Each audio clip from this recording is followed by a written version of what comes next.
I don't think it works out like that. God just changes things in a moment, just like the wind and the seas in the trial that the disciples went through on the Sea of Galilee.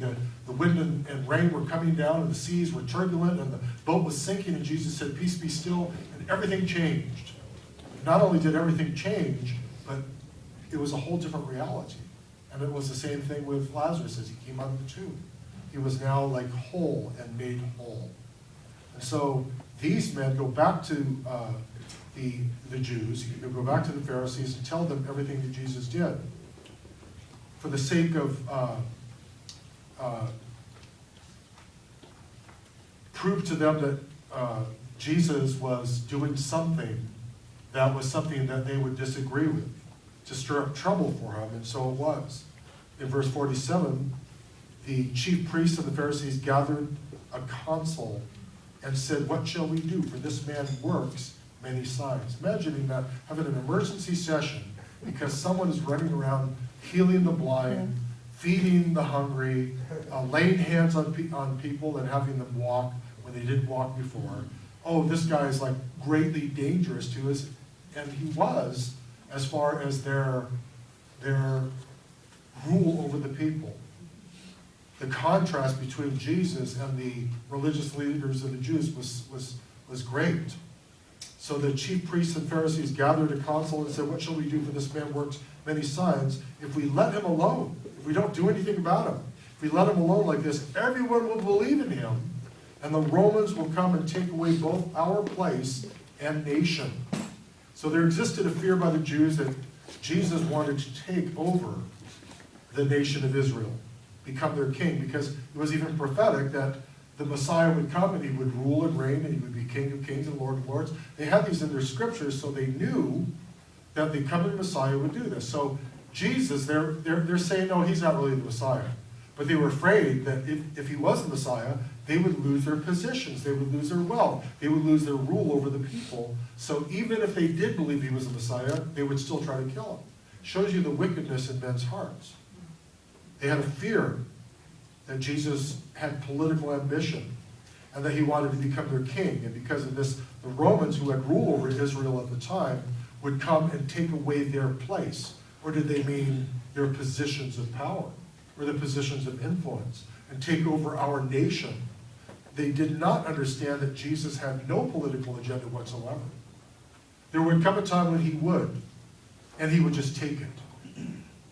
The second coming of Jesus Christ. But right now, Jesus came into the world to do what? To save them from their sins, to redeem them, to be the ransom for their sins. He is the one who said, "Render unto Caesar what is Caesar's, and to God what is God's." And in truth, it was the nation's rejection of Jesus Christ which ultimately caused the ruin of their nation.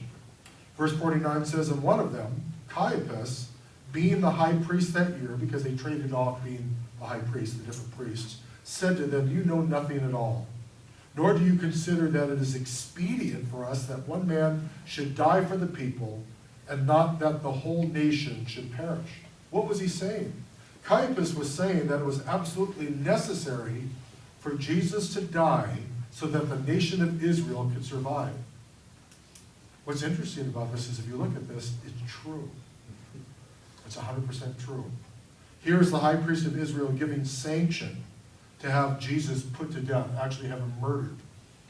Have him murdered, why? Because he performs miracles, because the people follow him, because the people love him, because he could become, if he wanted to, the great king over Israel, and we don't want him to do that. It would jeopardize our standing with the Romans. It would jeopardize our standing with maybe King Herod. It would jeopardize everything that we have worked for and carefully planned for and kept in control over. But what Caiaphas didn't realize was that he was actually prophesying that Jesus would give his life for the nation. And not only their nation, but for all nations. The Apostle Paul writes in verse 51, "Now this he did not say on his own authority." He didn't say this on his own authority. He didn't say this under his own power. But being the high priest that year, he prophesied that Jesus would die for the nation. Now this is really mysterious and a great revelation. Here is a wicked man trying to put to death the Messiah. But yet, because he was the high priest of the nation of Israel, God the Father still honored what he had set forth previous to the birth of Jesus Christ. He still honored the fact that he had set up the organization and the order of authority within Judaism, within the Jewish faith, the Mosaic law. And according to God, the high priest could be used by God to speak to the people, even if that priest was wicked. Something that you find out in Scripture is that God many times speaks through wicked people. He does things through wicked people. So you can almost throw out the idea that you have to become some righteous person for God to use you, because if he will use the wicked, then why won't he use you? That's why I know that he'll always use me, because I want to be used, and I give myself over to God, and God's going to use me because I go, God, hey, I'm halfway wicked. Will you use me? You know what I mean? And that's how I feel. I know I'm not a righteous man compared to a lot of the men in this room. I'm not a righteous person compared to a lot of people that I know, but I'm willing. And by faith, I can step out and say, God, I'm just who I am, and I'm under construction, and you're working on me, but I want to be used by you to do your work here upon the earth. And he goes, you got it. And that's the beauty of it. We can all be used by God. Here's Caiaphas being used by God to prophesy the death and sacrifice of the Messiah. And he didn't say this in his own authority, but being the high priest that year, he prophesied that Jesus would die for the nation. Notice that God continued to honor this office, even when the high priest was wicked and corrupt. God prophesied through Caiaphas that Jesus would die for the nation Israel. And he said this not knowing that it was prophecy at all, and not knowing that it was God who had authorized what he was saying. It was just one of those things that he said, not even catching what he was saying. The Sanhedrin were carnally thinking that Jesus had to die for political reasons. God sent his son to die for spiritual reasons. And so you see how much control God really has, even over wicked men. Sometimes we get so disheartened at wicked people, or wicked bosses, or even wicked ministers. You know, you've been in a church and there's a wicked minister that's taking money behind the scenes and having affairs and ruling over the people with a rod of iron. We think, God, why would you ever allow this? Well, God allows a lot of wicked people to come into power. He allowed wicked kings. He allowed wicked kings to even be in the bloodline of the Messiah.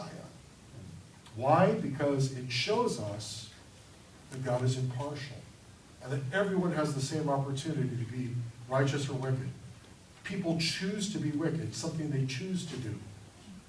People choose to sin, even though we are sinners and we habitually sin because it's in our DNA to a certain extent. We still choose to sin. I don't have to sin, you know. Before I was a Christian, I didn't have to sin. I could say yes or no to any temptation. Before I was a Christian, I could say yes or no to any temptation now. But my very nature, my fleshly and carnal nature, causes me to sin. It promotes me to sin, and I say yes to the promotion. You know, people come and try to promote all kinds of things to you all day. On the internet, to your door, knocking on the door, trying to get you to buy things or to sign up for something, and we buy some of it, we don't buy others of it. We're constantly being, having things sold to us, having things promoted to us. So the Sanhedrin were carnally, and in their logical, carnal minds, thinking that Jesus had to die.